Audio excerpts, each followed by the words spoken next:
Daniel Auteuil était l'invité de Déborah Grunewald dans l'émission Dans le rétro sur France Bleu. Le comédien est revenu sur son trouble de la dyspraxie et la perte de confiance qu'il a générée. Daniel Auteuil a sorti ce vendredi 17 mars son deuxième album intitulé Si tu as peur, n'aie pas peur de l'amour, arrangé par le chanteur de Louise Attaque, Gaëtan Roussel. Ce nouveau disque est l'occasion pour l'acteur récompensé à Cannes, 2 fois césarisé, et interprète inoubliable d'Hugolin dans Jean de Florette de Claude Berry, du Luthier d'un cœur en hiver de Claude Sautet, et d'Henri de Navarre dans La Reine Margot de Patrice Chéreau, de renouer avec sa passion pour la musique. Il s'est d'ailleurs confié à cœur ouvert à ce propos à Télé Loisirs, évoquant son fils Zachary et sa longue carrière sur scène. Cependant, le chemin n'a pas été facile pour le comédien qui souffre de dyspraxie. Je ne savais pas que je l'étais. Qu'est-ce que la dyspraxie ? Selon l'assurance maladie, la dyspraxie est un trouble des apprentissages qui perturbe le quotidien et la scolarité de l'enfant. Elle occasionne des difficultés dans les gestes, les jeux, l'écriture.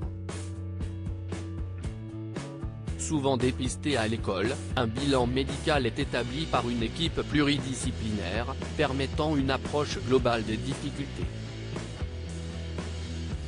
Il précise également que les enfants ayant une dyspraxie progressent car les capacités motrices s'améliorent avec l'âge, mais des différences persistent au fil du temps, au moins pour les enfants les plus sévèrement atteints qui ne surmontent pas complètement leurs difficultés, mais que certaines solutions existent pour réduire les répercussions du trouble au quotidien.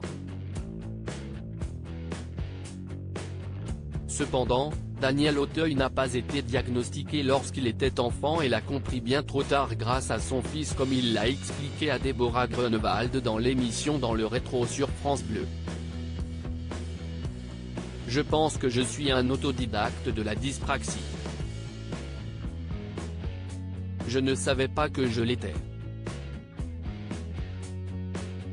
C'est quand plus tard, on a décelé chez mon fils ce même truc et qu'on a quitté l'enseignement normal, que j'ai compris, note de la rédaction, a-t-il expliqué.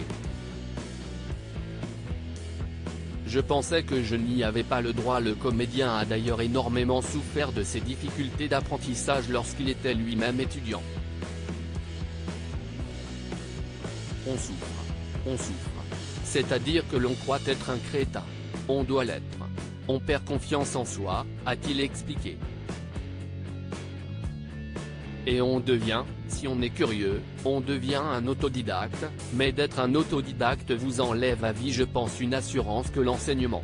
Moi par exemple, si on m'avait pris au conservatoire d'art dramatique, je n'aurais pas attendu presque 40 ans avant de jouer une pièce classique.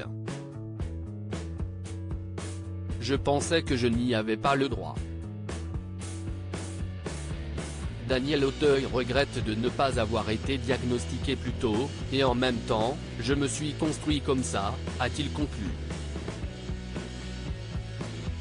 À lire aussi Daniel Auteuil, au fond, je crois que j'ai toujours voulu chanter.